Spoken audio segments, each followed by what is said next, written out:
So how often should you shampoo your hair? That's actually an excellent question. I have been asked that numerous times over my career, and I've heard, should I shampoo my hair once a month? Should I shampoo my hair every other week? Should I shampoo my hair once a week? Or should I shampoo every day? Well, I have an answer for you today. You shampoo your hair as often as necessary. When you think of your hair, think of your hair as an extension of your skin. So it does get dirty, especially if you wear any type of hair product.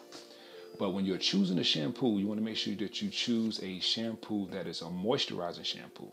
Because shampoo has a soap base, it does strip some of your natural oils from your scalp and your hair.